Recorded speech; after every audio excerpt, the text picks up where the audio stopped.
자, 오늘 하나님 말씀은 요한복음 5장입니다. 요한복음 5장 1절부터 9절까지 말씀입니다. 자, 요한복음 5장 1절부터 9절까지 말씀 우리 같이 한 목소리로 읽도록 하겠습니다. 같이 읽습니다. 그 후에 유대인의 명절이 있어 예수께서 예루살렘에 올라가시니라. 예루살렘에 있는 양문 곁에 히브리 말로 베데스다라 하는 못이 있는데 거기 행각 5이 있고 그 안에 많은 병자, 맹인, 다리 저는 사람, 혈기 마른 사람들이 누워 물의 움직임을 기다리니 이는 천사가 가끔 못에 내려와 물을 움직이게 하는데 움직인 후에 먼저 들어가는 자는 어떤 병에 걸렸든지 낫게 되밀어라. 거기 38해 된 병자가 있더라. 예수께서 그 누운 것을 보시고 병이 벌써 오래된 줄 아시고 이르시되 내가 낫고자 하느냐? 병자가 대답하되 주여 물이 움직일 때에 나를 못에 넣어주는 사람이 없어 내가 가는 동안에 다른 사람이 먼저 내려가나이다. 예수께서 이르시되 일어나 내 자리를 들고 걸어가라 하시니 그 사람이 곧 나아서 자리를 들고 걸어가니라. 아멘. 오늘 성경은 끝없는 절망의 늪에 빠진 한 사람을 우리에게 소개하고 있어요. 한 중풍병자에 관한 이야기입니다. 중풍으로 몸이 마비되어서 정상적인 삶을 살아갈 수 없는 한 중풍병자예요. 옆에서 도와줄 친구나 가족마저도 없는 중풍병자예요. 정말 한 줄기 빛도 희망도 보이지 않는 절망 속에서 몸부림치고 있는 한 중풍병자입니다. 어느 날 그는 한 소문을 듣게 돼요. 예루살렘에 가면 제사할 양을 운반하는 데 사용되는 문, 양문이라는 문이 있는데 그 양문 근처에 어떤 질병도 고칠 수 있는 능력이 있는 연못이 있다는 소문이었어요. 그 소문에 의하면 천사가 물을 휘저을 때 제일 먼저 물속으로 들어가는 사람은 그가 어떤 질병을 가졌든지 고침을 받을 수 있다고 했어요. 그래서 연못의 이름은 베데스다입니다. 베데스다. 여러분, 베데스다가 무슨 뜻이죠? 베데스다라는 말은요, 베이트와 헤세드가 합쳐져서 된 말이에요. 베이트와 헤세드가 합쳐져서 베데스다라는 말이 됐어요. 베이트는 어떤 뜻일까요? 성경을 보다 보면 베이트, 벳이라는 단어로 시작되는 지명들이 꽤 많아요. 혹시 생각나는 지명 있습니까? 어떤 지명이 있을까요? 베들레헴, 벳세다, 또 베다니. 여러분, 베들레헴이란 말은요, 빵의 집이라는 뜻이에요. 벳세다라는 말은요, 어부의 집, 사냥의 집, 이런 뜻이 있어요. 베다니는 무슨 뜻일까요? 베다니 하면 누가 살았던 마을로 유명하죠? 마르다, 마리아, 나사로가 살았던 곳이죠. 이 베다니는 무슨 뜻일까요? 고통의 집 또는 무화과의 집이라는 뜻이에요. 여기 보면 제가 계속 이야기할 때 공통적으로 들어가는 말이 있죠. 여러분, 베이트는 무슨 뜻일까요? 집이라는 뜻이에요. 집. 그럼 베데스다, 이게 어떤 집을 의미할까? 베데스다가 베이트와 헤세드가 합쳐져서 된 말이라고 했어요. 헤세드가 뭔지를 알아야겠죠. 헤세드라는 말은요, 친절, 자비라는 뜻입니다. 따라서 베데스다란 친절의 집, 자비의 집이라는 뜻이에요. 친절의 집, 자비의 집. 베데스다, 자비의 집. 이 베데스다에 관한 소식은요, 앞이 깜깜한 그에게는 희망의 소식이었어요. 더할 수 없이 기쁜 소식이었어요. 그 소문 듣고 그는 소망을 꿈꾸기 시작합니다. 저 베데스다에 가면 나도 고침받을 수 있겠지. 나 같은 사람도 고침받을 수 있겠지. 그리고 그는 베데스다로 향해요. 비록 그를 도와줄 친구도 또 가족도 없었지만 그는 부푼 꿈을 안고 또 마비된 몸을 이끌고 베데스다로 갑니다. 그리고 그는 드디어 베데스다 연못에 도착해요. 그가 그렇게 꿈에 그리던 베데스다에 도착한 거예요. 오늘 본문은요, 이 베데스다에 대해서 이렇게 묘사하고 있습니다. 2절은 이렇게 말하고 있어요. 예루살렘에 있는 양문 곁에 히브리 말로 베데스다라 하는 못이 있는데 거기 행각 5이 있고. 여러분, 여기서 말하는 행각이 뭘까요? 행각이 뭘까요? 어떻게 생긴 게 행각일까요? 우리는 이렇게 생긴 것들 많이 보고 있어요. 행각이라는 것은요, 벽은 없고 기둥만 있고 그 위에 지붕이 있는 건축물이라고 생각하면 돼요. 우리 이번에 야외 예배 갔을 때 비치 쉘터들이 다 그런 모양이죠. 벽은 없고 기둥만 있고 지붕만 있잖아요. 바로 그런 모양의 건축물이라고 생각하면 돼요. 예루살렘 하면 아주 유명한 행각이 있어요. 어떤 행각일까요? 예? 솔로몬의 행각. 한 안전뱅이를 고친 후에 이곳에서 베드로는 사람들에게 그리스도의 십자가와 부활을 전했어요. 초대교인들이 전도할 때 어디로 갔냐면요, 솔로몬 행각으로 갔어요. 그만큼 행각은 사람들이 많이 모이는 장소예요. 오늘 성경은 이 베데스다에 그런 행각이 몇 개가 있었다고 말합니까? 5개. 제 손가락 보면 압니다. 제가 답 알려주시면서 대답하라고 한 거예요. 5개가 있다고 해요. 그렇다면 여러분, 이 베데스다에 행각이 5개가 있다는 것, 이게 무엇을 의미합니까? 그만큼 이곳을 찾는 사람들이 많다는 거예요. 오늘 3절 볼까요? 그 안에 많은 병자, 맹인, 다리 저는 사람, 혈기 마른 사람들이 누워 물의 움직임을 기다리니. 그만큼 많은 사람들이 이곳 베데스다를 찾았다는 겁니다. 베데스다에 도착했을 때 그의 눈에 먼저 5개의 행각이 보여요. 그리고 그 아래에 있는 수많은 사람들이 보입니다.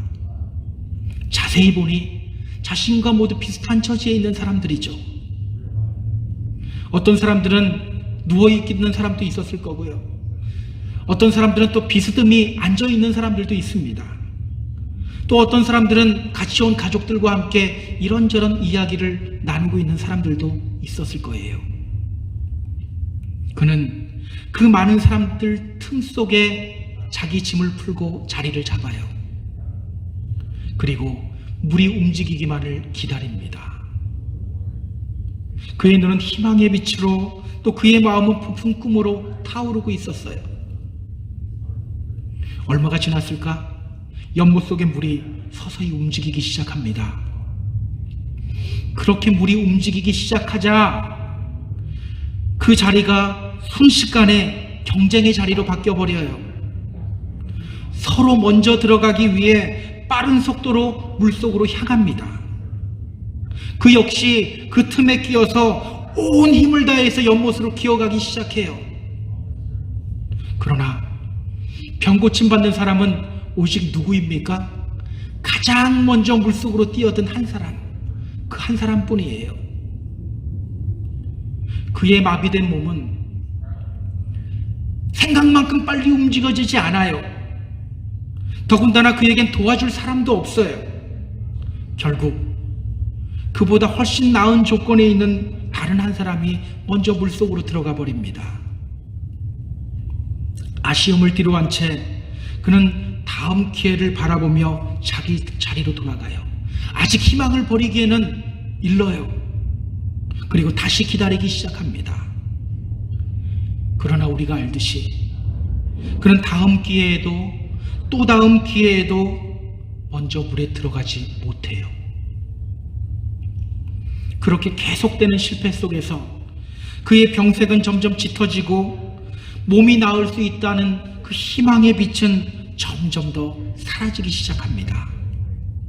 그렇게 38년이라는 세월이 지났지만 그는 여전히 병고침을 받지 못한 채 이 베데스다의 미련을 버리지 못하고 떠나지 못하고 38년째 머무르고 있어요. 여러분, 이 중풍병자가 왜 이곳에 왔습니까? 이 연못이 바로 자비의 집이었기 때문이에요. 이곳에서 이 연못이 주는 자비를 경험하고 싶었기 때문이에요. 그런데 그 자비 누구에게만 주어집니까? 오직 한 사람, 제일 먼저 물속으로 뛰어든 그 사람에게만 주어지는 거예요. 이름은 자비의 집인데 실제로는 자비의 집이 아니었던 거예요. 이름뿐인 자비의 집에서 자비를 구하며 있었다는 거예요. 여러분, 오해하지 마세요. 여기 천사가 물을 젓는다고 해서 우리는 이것이 이 베데스다가 어떤 하나님과 연관된 집이라고 생각하는데 그렇지는 않아요. 제가 그것까지 설명하려고 하면 설교가 길어지기 때문에 기회가 되면 제가 나중에 설명을 드리도록 할게요. 여러분, 이 베데스다가 의미하는 것이 뭘까요? 저는요, 우리가 살아가고 있는 이 세상을 의미한다고 생각해요. 많은 사람들이 성공을 꿈꾸며 안간힘을 씁니다. 하지만 몇 안 되는 사람들에게만 자비를 베푸는 이 세상, 저는 이 세상을 의미한다고 생각해요. 지금 우리가 살아가고 있는 이 세상은요, 오직 경쟁만이 가득하죠. 그 경쟁 속에서 승리한 사람들만 자비받을 수 있는 세상이에요. 그리고 그 승리를 쟁취하기 위해서 많은 사람들이 그 경쟁 속에 자신의 몸을 던집니다. 한국에 가면 영어 학원들이 많죠. 새벽서부터 강의하는 거 알고 계세요? 새벽반들이 많아요. 그 새벽반들 들어가면요, 직장인들이 그렇게 많습니다. 직장에서 도태되지 않으려고 아침 일찍부터 일어나서 학원 가고 그 다음에 직장에 출근하는 거예요. 그렇게 회사를 위해서 그의 젊음을 헌신합니다. 그런데 그 결과가 무엇입니까? 명예퇴직이라는 이름으로 퇴직을 강요당하죠. 또한 회사로부터 조기퇴직을 강요당하기도 해요. 이것이 바로 오늘의 현실입니다. 피라미드 구조의 현실 속에서 남을 이기지 않으면 결코 세상이 주는 자비를 얻지 못해요. 그러나 세상이 주는 자비, 이 자비를 얻는 사람은 오직 성공한 몇 사람에게만 제한되어져 있어요. 그렇다면 여러분, 이 중풍병자는 누구를 의미할까요? 이 세상에서 얼마 안 되는 자비를 획득하기 위해 안간힘을 쓰며 살아가는 우리들의 모습을 의미하고 있지는 않을까요? 저는 바로 우리들의 모습이라고 생각해요. 세상이 주는 자비를 획득하기 위해서 어떻게든 더 긁어 모아야 되고 어떻게든 더 높은 자리로 올라가야만 하는 그렇게 안간힘을 쓰는 우리들의 모습을 의미합니다. 그럼 우리 한번 생각해 볼까요? 세상으로부터 자비를 누린 사람들, 세상에서 승리한 사람들이겠죠? 그 사람들이 누리는 행복은 영원할까요? 완전할까요? 시카고에 가면요, 에지워러 비치 호텔이라고 하는 아주 유명한 호텔이 있어요. 영화의 배경으로도 사용되었었고요. 근데 이곳에서 1923년에 세계의 이목을 집중시킨 한 만남이 있었어요. 당시 미국에서 가장 성공한 금융업자 9명이 이 호텔에서 만남을 가졌어요. 이때 미국의 대표적인 신문들은 이 사건을 20세기의 신화라고 묘사했어요. 야, 20세기의 신화다. 모두 엄청난 부자들이었고 큰 회사를 운영하는 사람들이었어요. 세상 기준으로 볼 때 스타였고 부러울 것이 없는 사람들이었어요. 이 사람들이야말로 세상이 몇 안 되는 사람들에게만 제공하는 그 자비를 부여받은 사람들이었어요. 그런데 여러분, 25년 후에 그들이 어떻게 됐는지 아세요? 25년이 지나고 1948년에 한 기자가 이들의 삶을 추적해봤어요. 그리고는 충격적인 사실을 발견합니다. 한 사람은요, 미쳐 있었어요. 세 사람은요, 파산해서 빛에 쫓겨 도피 생활하다가 죽었어요. 두 사람은 감옥에 있다가 추록해서 그냥 자살 직전에 있었어요. 그리고 나머지 셋은 이미 자살했어요. 여러분, 이것이 의미하는 것이 무엇입니까? 세상이 주는 자비, 결코 영원하고 완전하지 않다는 것을 의미하는 거예요. 여러분 기억하시기 바랍니다. 이 세상은요, 결코 우리에게 진정한 자비를 가져다 주지 못해요. 이 세상은요, 우리에게 정말 온전한 친절을 베풀지 못해요. 여러분, 오늘 본문의 중풍병자를 보세요. 38년이라는 긴 세월 동안 그 이름뿐인 자비의 집에서 자비를 구하며 있었어요. 하지만 결국은 얻지 못한 삶 살아오고 있지 않습니까? 우리도 마찬가지입니다. 우리가 이 세상에서 자비를 구하려고, 이 세상이 주는 자비를 구하고 노력하면 노력할수록 사실 돌아오는 것은 절망뿐이에요. 그리고 이미 얻었다고 할지언정 그것은 지속적이고 영원한 자비가 아닌 겁니다. 그래서 요한일서 2장 15절은 말해요. 이 세상이나 세상에 있는 것들을 사랑하지 말라. 누구든지 세상을 사랑하면 아버지의 사랑이 그 안에 있지 아니하니. 이 세상이나 세상에 있는 것들을 사랑하지 말라. 오늘 우리는 우리 자신에게 물어야 돼요. 오늘 이 중풍병자의 모습이 나의 모습은 아닌가? 오늘 이 중풍병자의 모습이 나의 모습은 아닌가? 자, 그렇다면 여러분, 우리는 누구를 통해서 진정한 그리고 영원한 자비를 얻을 수 있게 될까요? 누가 우리에게 진정한 자비를 가져다 줄까요? 예수 그리스도. 맞습니다. 예수 그리스도를 만날 때 우리는 진정한 자비를 얻을 수 있어요.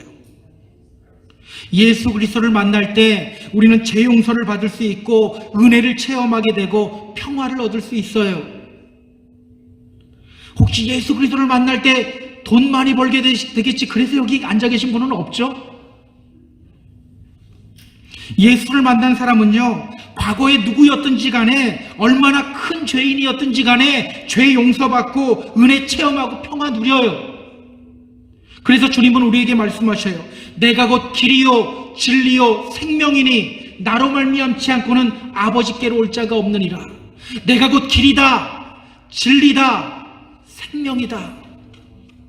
주님이 바로 길이요 진리요 생명이라는 거예요.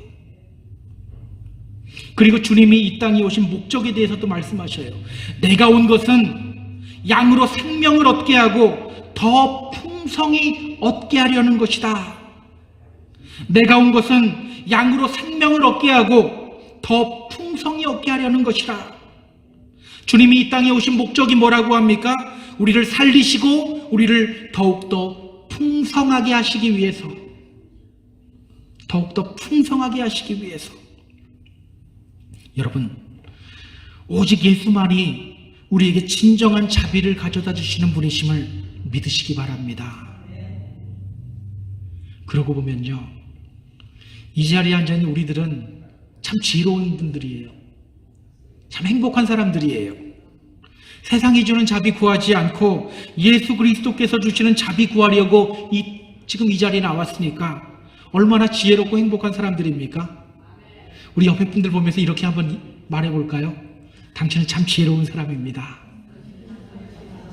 당신은 참 행복한 사람입니다.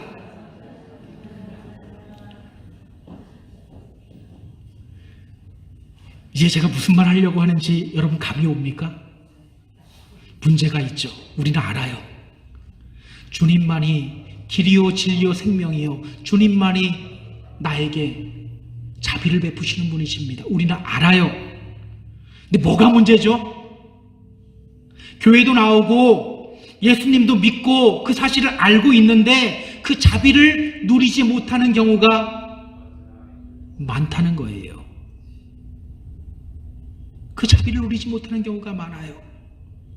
예수님을 믿는데 그 마음에 기쁨이 없고 평안이 없고 감사가 없는 경우들이 너무나도 많아요. 여러분, 이런 현상이 왜 나타날까요? 제대로 안 믿어서일까요? 난 열심히 하는데도 이런 분들이 많아요. 왜일까요? 주님 믿는 목적 잃어버렸기 때문이에요. 목적 잃어버리고 열심만 내기 때문이에요. 오늘 본문에 중풍병자를 다시 한번 주목했으면 좋겠어요. 오늘 예수님이 이 사람을 찾아갑니다. 우리 같이 6절 볼까요? 예수께서 그 누운 것을 보시고 병이 벌써 오래된 줄 아시고 이르시되 내가 낫고자 하느냐. 오늘 예수님은 아무도 주목하지 않는 이 38년 된 병자를 주목합니다. 그리고 물어요. 내가 낫고자 하느냐? 너가 낫고자 하느냐? 여러분, 너무 당연한 질문 아닙니까? 저는 누가 막 배가 고파서 죽을 것 같은데 옆에 와서 배고파? 그러면 놀리는 것 같을 것 같아요. 저 사람이 나 놀리나? 이 중풍병자가 38년이라는 긴 세월을 이곳에 있었던 이유가 무엇입니까? 병 낫기 위해서예요. 그런데 주님이 물어요. 너 정말 낫기 원하니? 너 병 낫고 싶어? 여러분, 예수님이 왜 이런 질문하셨을까요? 그 이유를 알려면 우리는 이 중풍병자의 대답을 한번 주목해 볼 필요가 있어요. 7절 볼까요? 병자가 대답하되 주여, 물이 움직일 때 나를 못에 넣어주는 사람이 없어 내가 가는 동안에 다른 사람이 먼저 내려가나이다. 내가 낫길 원하느냐라는 질문에 오늘 병자가 어떤 대답합니까? 나를 연못에 넣어주는 사람이 없어서 내가 가는 동안에 다른 사람이 먼저 물에 들어갑니다. 나를 못에 넣어주는 사람이 없습니다. 그래서 다른 사람이 먼저 물에 들어가고 있어요. 여러분 생각해 보세요. 내가 낫길 원하느냐? 질문하면 어떻게 대답해야 됩니까? 예, 맞죠. yes, no question이잖아요. 그럼 yes로 대답하든지 no로 대답해야 되잖아요. 근데 지금 다른 말하고 있어요. 내가 낫길 원하느냐라고 질문하면 예, 낫길 원합니다. 예, 제가 진정 낫길 원합니다. 이렇게 대답해야 돼요. 그런데 그는 이렇게 대답하고 있는 거예요. 나를 도와줄 사람이 없습니다. 그래서 다른 사람이 먼저 물에 들어가고 있습니다. 지금 이 중풍병자는요, 병 낫기 위해서 이 연못에 38년 동안 있었어요. 그럼에도 불구하고 그가 왜 그 자리에 앉아 있는지를 망각하고 있는 거예요. 분명히 처음 목적은 희망에 차서 병 낫기 위해 이 자리에 왔는데 지금은 다른 사람들을 바라보며 불만 터뜨리고 있는 거예요. 나는 왜 도와주는 사람이 없을까? 저 사람은 다리 절고 있는데 왜 나보다 더 빨리 갈까? 그냥 이것만 보고 있는 거예요. 그의 목표 바라보지 않고 남들 탓만 하고 있는 거예요. 여러분 기억하세요. 이것이 바로 많은 사람들이 교회에 나오면서도 예수님의 자비를 얻지 못하는 이유예요. 예수 믿는 목적을 잃어버렸기 때문이에요. 많은 사람들이 교회에 와서 봉사하다고 열심을 내는데도 얼굴은 일그러지고 힘들게 신앙생활이 힘들어 죽을 맛이야 이렇게 살아가는 그 이유예요. 아내를 무척이나 사랑하는 한 왕이 있었습니다. 그런데 왕비가 결혼한 지 1년 만에 세상을 떠났어요. 왕비를 무척이나 사랑했던 왕은 왕비를 위해 무덤을 짓고 그 옆에 멋진 조각상을 하나 세웠어요. 그리고 1년이 지납니다. 아내가 죽은 지 1년째 되는 날, 그의 아내에 대한 그리움이 더욱더 사무쳐요. 이 왕은 이번에는 무덤 서쪽에 왕가를 상징하는 호랑이 조각상을 세우라고 합니다. 그래서 세워요. 또 1년이 지납니다. 이 아내를 생각할 때마다 여전히 그리워요. 이번에 그는 무덤 남쪽에 호화로운 집을 짓게 해요. 그리고 또 1년이 지납니다. 무덤 주위를 보니까 북쪽에 아무것도 없어요. 여기 하나 뭔가가 더 있어야 되겠다. 내 아내를 위해서. 그래서 왕비를 생각하며 무덤 북쪽에 멋진 성을 지어요. 그리고 또 1년이 지납니다. 이제 몇 년 지났는지도 모르겠죠. 왕이 높은 산에 올라가서 아내의 무덤을 내려다봐요. 동쪽에는 조각상, 서쪽에는 호랑이 조각상, 남쪽에는 호화로운 집, 그리고 북쪽에는 성. 모두가 조화를 잘 이루면서 있어요. 그런데 이상하죠? 하나가 눈에 자꾸 들어와요. 뭘까요? 왕비 무덤. 야, 다 조화를 잘 이루는데 저 중앙에 있는 왕비 무덤이 눈에 계속 거슬리는 거예요. 그래서 신하들에게 명령 내립니다. 저 한가운데 있는 무덤 치워버려라. 여러분, 오늘 우리들의 모습 풍자하고 있는 것 같지 않으세요? 주님 때문에 이 믿음의 길 걸어가기 시작했는데 어느 순간부터 다른 사람들의 행동이 자꾸 눈에 들어와요. 오직 주님만 바라보라고 하는데 우리는 끊임없이 사람들을 바라봐요. 주님 때문에 이 믿음의 길 걸어가기 시작했는데 누군가의 말 한마디 때문에 나는 왜 이렇게 힘이 빠지나? 여러분, 목회하다 보면 제일 많이 듣는 말 중에 하나가 바로 이거예요. 나 저 사람 때문에 교회 못 가겠습니다. 목사에게 실망해서 교회 못 가겠습니다. 제일 많이 들어요. 여러분, 예수 믿는 목적 잃어버린 거예요. 그렇게 말하는 게 여러분 자랑스럽게 말할 게 아니에요. 난 주님 안 믿습니다. 난 주님 바라보지 않습니다. 이 말을 자신 있게 얘기하고 있는 거예요, 지금. 그러니 예수를 믿으면서도 전혀 변화됨이 없고 여전히 세상적인 것들 쫓고 마음속에 기쁨과 평화가 없는 삶을 살아가는 거예요. 때로는 열심도 내는데 내 마음속에 주님이 없는 거예요. 여러분, 교회도 마찬가지 아닙니까? 왜 오늘날 교회가 그리스도의 증인으로서의 삶을 살아가지 못합니까?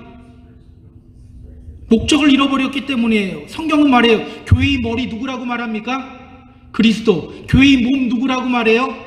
그리스도. 다 그리스도잖아요.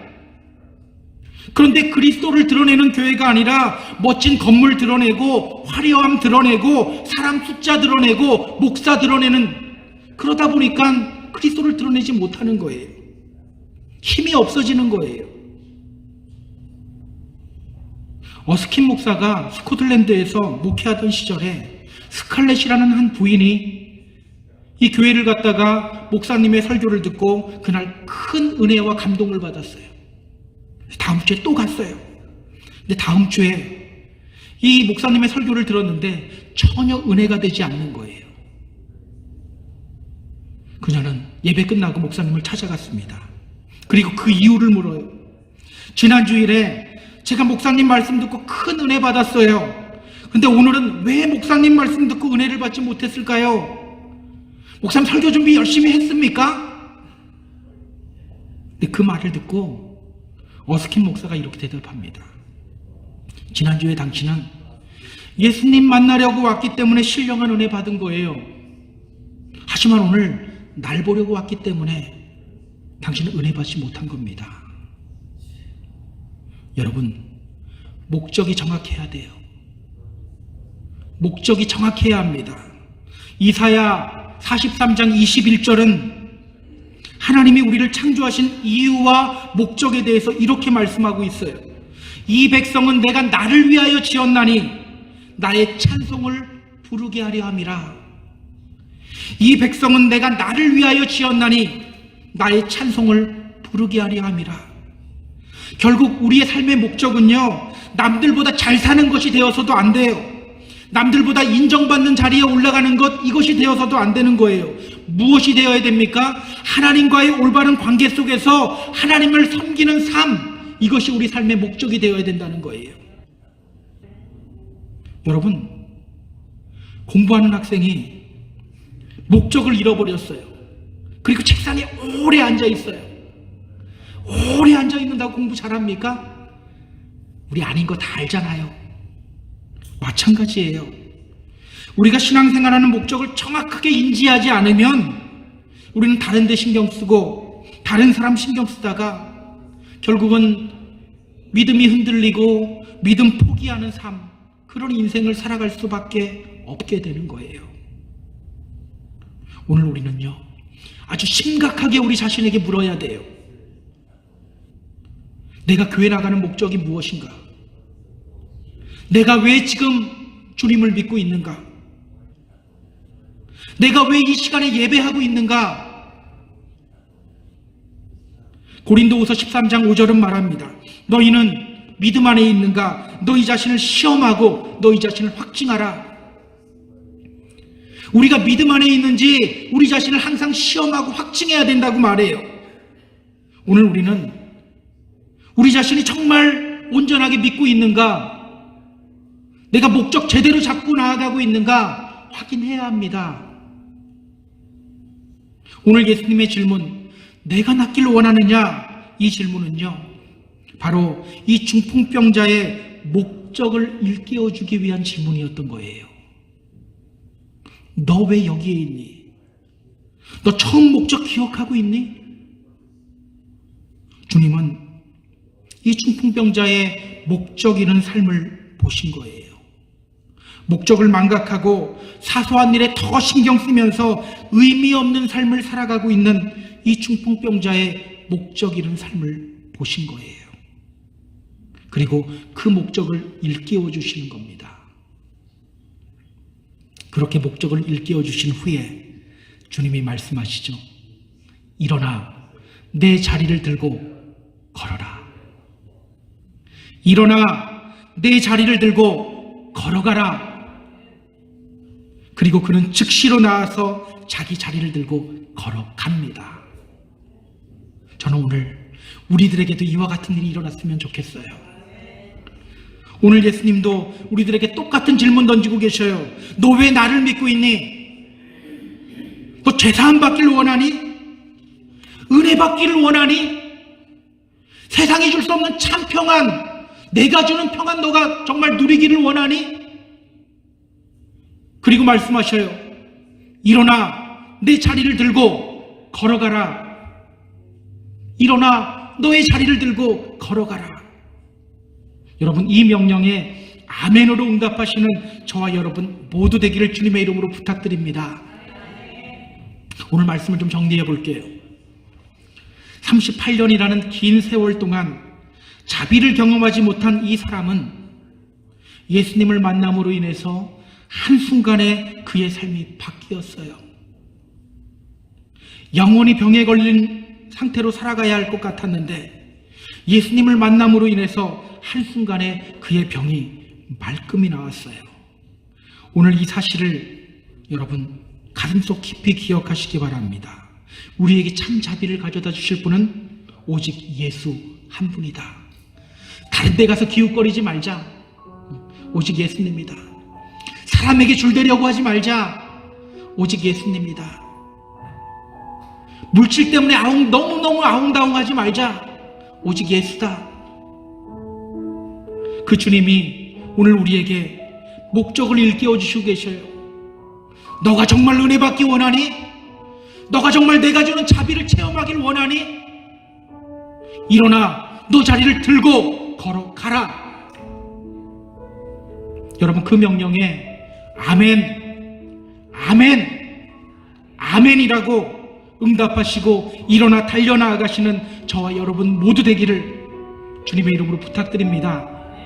그렇게 주님이 주시는 은혜와 자비를 삶 속에서 경험하며 누리는 저와 여러분 모두 되기를 주님의 이름으로 축복합니다. 축복합니다. 자, 우리 이 찬양 같이 하려고 하는데요.